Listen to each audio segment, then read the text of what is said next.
నిన్న రాత్రి 11:30 బాప్తిసాలు ఇస్తున్నాను.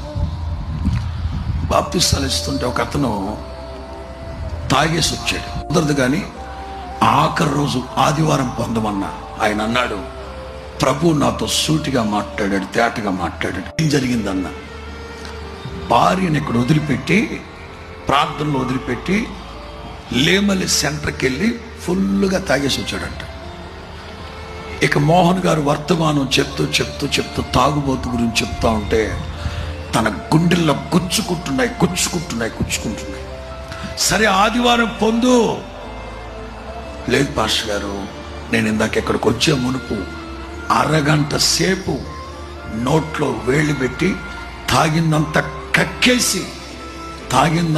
కక్కేసి మంచి మనసుతో నేను ఇక్కడ వచ్చి నాకు బాప్తిస్తున్నాను. నేను ప్రభు కొరకు జీవిస్తాను. నిన్న రాత్రి